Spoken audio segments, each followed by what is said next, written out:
Nowadays, it's very common for people to declare, there are no jobs anywhere, go and start business. But I don't believe it.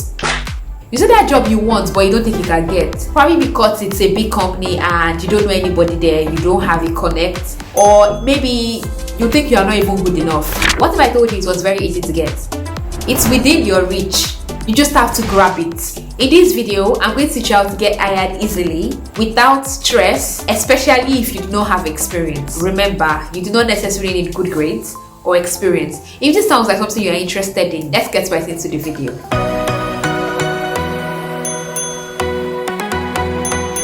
The first thing you have to do before anything else is this: research. You need to research the type of company you are interested in based on the location, the job position you are interested in, what kind of company you would like to work in. I mean, what do they do? Is it a marketing firm? Is it a consulting firm? Is it an engineering firm? What kind of engineering firm is it? Is it a finance firm? You need to decide based on these points what kind of company you want to work in. What's the area of specialization generally? Is it a production company? What kind of company is it? You need to know. You need to streamline your available options based on that. Apart from that, you would also need to consider what you are interested in. Are you interested in money, or you're interested in acquiring knowledge, or are you interested in both? After you've done that, you want to find out about the work culture of the people working in that company, or the work culture of the company itself. The easy tools that you can use for that is LinkedIn. You use LinkedIn to network and to find people. You're looking for people to assess them. How do they look like generally? What kind of company do you think it is from the way they are looking like on their DP? This is not something a lot of people talk about, but it's something that I feel everybody should do personally. How do they look like? Based on the kind of posts they like. Some employees can be hungry, you just never know. You don't want to be in a company that you would regret. What kind of posts are they liking? Do the posts they're liking sound angry, like it's against a particular company? Just assess them. They look like, yeah, this kind of place I would like to work in or something. You might also want to chat them up and ask them general questions about the company. How is it like working there? Do they enjoy working there? Would they advise you to work there? What is the work culture like? Some employees might be interested in giving you information like that. They could also help you with negotiation too. You would also want to know what kind of benefits do they enjoy. Based on the particular job position you are looking for, you might want to ask them what kind of benefits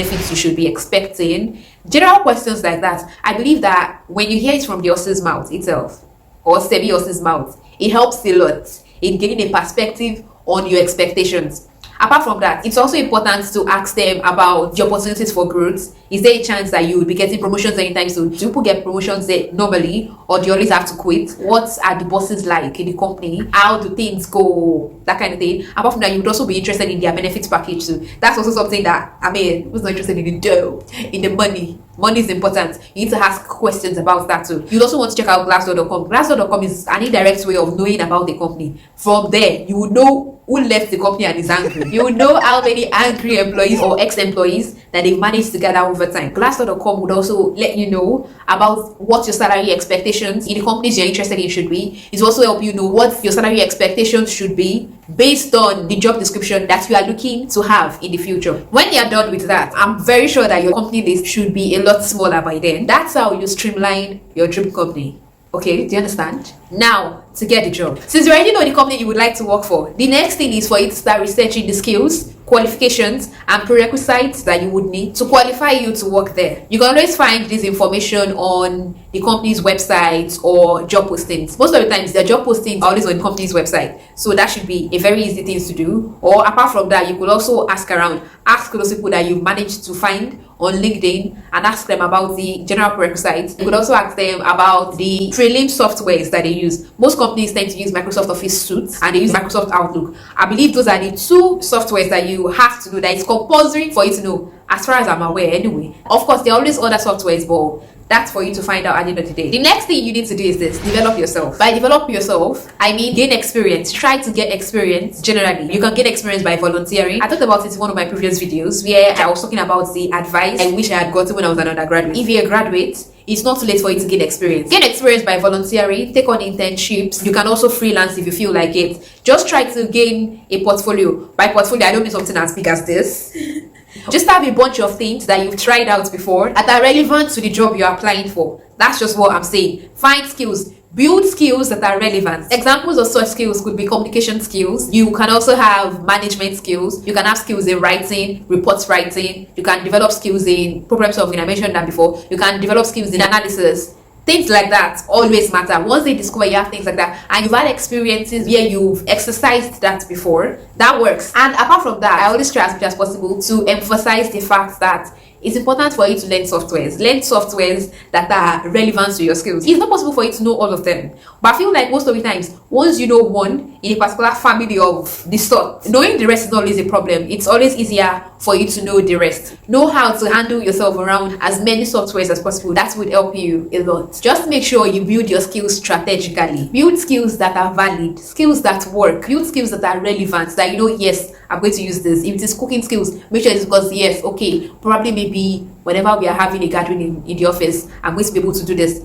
Skills that are legit. Do you understand what I'm saying? The next thing I'm going to be talking about is networking. For most people, this is the hardest part, but no worries. In this case, you want to attend industry events, corporate events, and professional events. Apart from that, you would also want to join professional organizations or associations. There are a lot of them. There are different associations for different industry professions. There's IEE, that's Institute of Electrical and Electronic Engineers. There's ICE, that's Institute of Civil Engineers. There's NSE in Nigeria, that's Nigerian Society of Engineers. There's ASCE, that's American Society of Civil Engineers. There is PMI, that's Project Management Institute.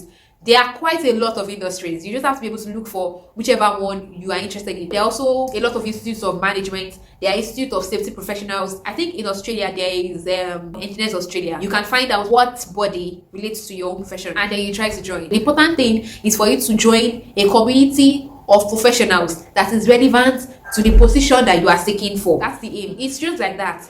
There's always a very high likelihood that someone will know someone that knows someone that knows someone that knows someone. It happens a lot. Based on my own experience, where I used to work previously, I was asked to recommend someone twice. Did I say twice? 3 times. Apart from that, you also want to try as much as possible to keep in touch with your lecturers and your project supervisors. Believe me, a lecturer of mine has asked me to refer someone before also. So the entire point is this: you never know where your opportunity might come from. So you do not want to take anything for granted. You don't want to take anyone for granted. I've got to give you this tip again. One of the places that you could also find those kind of events is eventbrite.com. This is not a sponsored ad or anything. It's somewhere that there was time I was looking to attend events like that. So check out eventbrite.com. It will give you a list of available events that are nearest to you and you can attend. And if you feel like attending the ones that are not in your vicinity too, you can always register for them and attend online. This is the icing on the cake. The fourth one is this: volunteering or internships. That's the easiest and surest way for you to get any job anywhere. That's the easiest and surest way for you to get accepted easily, for you to assimilate into any working environment. And it's very easy. Let me tell you something: don't be too proud to intern, even if they are not going to pay you, even if they tell you that they won't pay you. You know, my experiences of volunteering, at least in Nigeria, 4 out of 5 times I always got paid. I thought I wanted to know. Fine, it might just be like pocket money or transport fare or something, but I always got a semblance of payment. Don't be too proud to volunteer. It's a very good way for you to gain experience and for you to also get your feet in the door of the company you would like to work in. And that's what should be important to you. The point is this: you already know the company you want to work in. It's very simple. Put your resume together, go to the company, ask for the HR, make your intentions known to them, present your resume to them or your CV, whichever one it is that they ask for.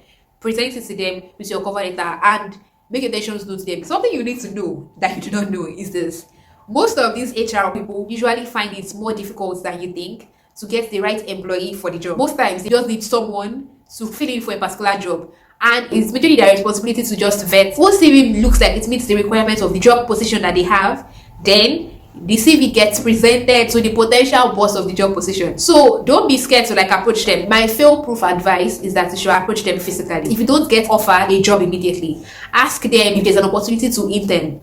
If they say yes, take it, even if they're not going to pay you. I said it earlier, all the 5 times I ever applied to intern, I was always told that I would not get paid. At the end of the day, 4 out of those 5 times I got paid. And the reason why I think it was 4 out of 5 is because the one they didn't pay me for was the first internship I ever did. They probably even paid me. I wasn't there for long. I was probably there for just a month. So it's not even on my CV. That's I don't even know why I'm counting it. So that was probably the only one they did not pay me. And that's because I cannot remember whether they paid me or not. And I was pretty much little to no help because I was just entering 300 level and I just wanted to know what was going on or I wanted to know what's up. That was pretty much it. The important thing is for you to learn as much as you can. That should be your major priority. Develop tangible skills and be diligent and efficient. The sure thing is this: the moment there is a vacancy to a job position that you fit in, automatically you would be the first person that will be considered for such positions. That's something I want you to understand. You would still get hired at the end of the day. It's only just a matter of time. See, let me tell you something. Even if you don't get a job there soon enough, you would have gained tangible experience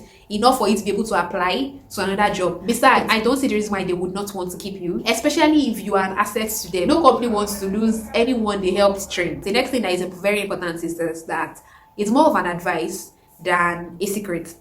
It's also a secret too, because a lot of employers are always happy when you do not know this. You need to develop good negotiation skills. Research. If you don't negotiate your salaries well, if you don't negotiate your compensations well, the chances are that you might be looking for another job soon enough. So you need to know what you're doing. Negotiate your salary well, negotiate your compensations well, negotiate your benefits well, because there might be different things in different places. Negotiate your benefits well, so you would not be in a situation where you are discontented or unhappy. That really sucks. Like, you don't want to be in that kind of situation. Finally, be confident in God, be confident in yourself, and be confident in your abilities. You need to understand the fact that your heavenly Father can never leave you hanging. It's not possible. So show your superiors that you know what you're doing and you are very particular, you are willing to learn, and you're very enthusiastic, and you are confident about your abilities. You should always highlight your potential and your willingness to work hard and grow. You need to understand the fact that it may take time and effort, yes, but with consistency and persistence and the right mindset, it is going to happen. You can make it happen. Let me know if you tried any of these tactics before. Let me know which one has worked for you. You can also share your stories in the comment section. Someone might be in need of it and